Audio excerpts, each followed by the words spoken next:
வணக்கம் நண்பர்களே. இன்றைக்கி எங்கள் தாத்தா நட்டு இருக்கிற இந்த மரக்கன்றை தான் உங்களுக்கு நான் காட்ட போகிறேன். ஒரு மரம் நட்டால் அது நமக்கு மட்டும் இல்லை, நம்ம அடுத்த தலைமுறைக்கு தான் அது பயன் தரும்.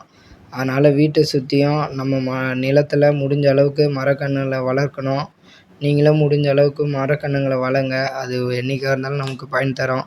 இந்த மரக்கன்று எங்கள் தாத்தா நட்டு இருக்கார். இப்போ இது சின்ன கன்றாக இருக்குது, ஆனால் இது நல்லா வளர்ந்து நாளைக்கு ஒரு பெரிய மரமாக மாறும். இது எப்படி பராமரிக்கிறோம், எப்படி வளருதுன்னு தொடர்ந்து உங்களுக்கு நான் காட்டுறேன். இப்போ தாத்தா என்ன சொல்கிறாருன்னு அவர்கிட்டயே கேட்போம் வாங்க. நான் ஒரே ஆள் பண்ணிக்கிறேன். 85 வயசுல இதெல்லாம் நட்டு வச்சுக்கிறேன். மரம்லாம் 2 ஏக்கரா உளுந்து வச்சுக்கிறேன். மல்லாட்டை 2 ஏக்கரா போட்டுக்கிறேன்.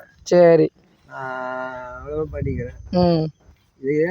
பார்த்தீங்களா நண்பர்களே, நம்ம நட்ட இந்த சின்ன மரக்கன்று தான் நாளைக்கு பெரிய மரமாக வளரணும்.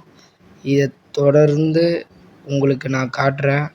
வீடியோ பிடிச்சிருந்தா மறக்காமல் லைக் பண்ணுங்கள், சப்ஸ்கிரைப் பண்ணுங்கள் ஃப்ரெண்ட்ஸ். இது டே 3.